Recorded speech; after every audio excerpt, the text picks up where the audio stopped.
I was bear hunting in Mississippi in 1902.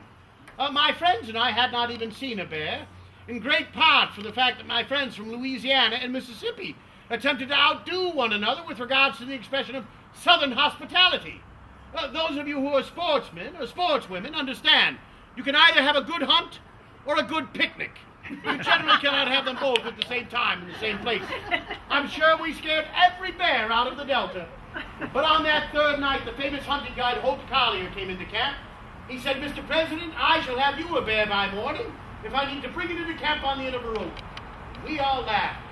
The next morning, men were yelling, dogs were barking. I raced out from my tent, and there indeed, Mr. Collier had tethered an old wounded male bear to a tree.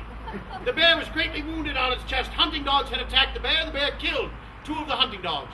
Mr. Collier, wanting to save his prize hunting dogs, but fearing to fire his rifle for fear of harming his dogs, he went into the shallow waters in which the dogs were wrestling with the bear, and he broke the barrel of his gun across the bear's head. The bear was bleeding from a great gash and wound on its head. When the bear was dazed by the blow, Mr. Collier tied one end of his lariat around the bear's neck, dove and tied the other end to a tree.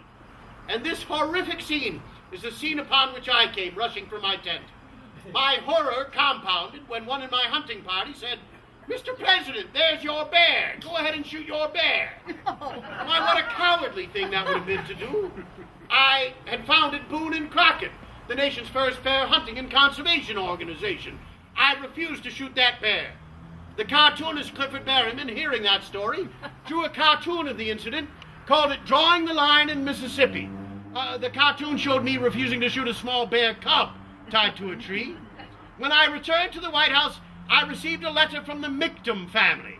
They're eventually the Ideal Toy Company of New York City, New York.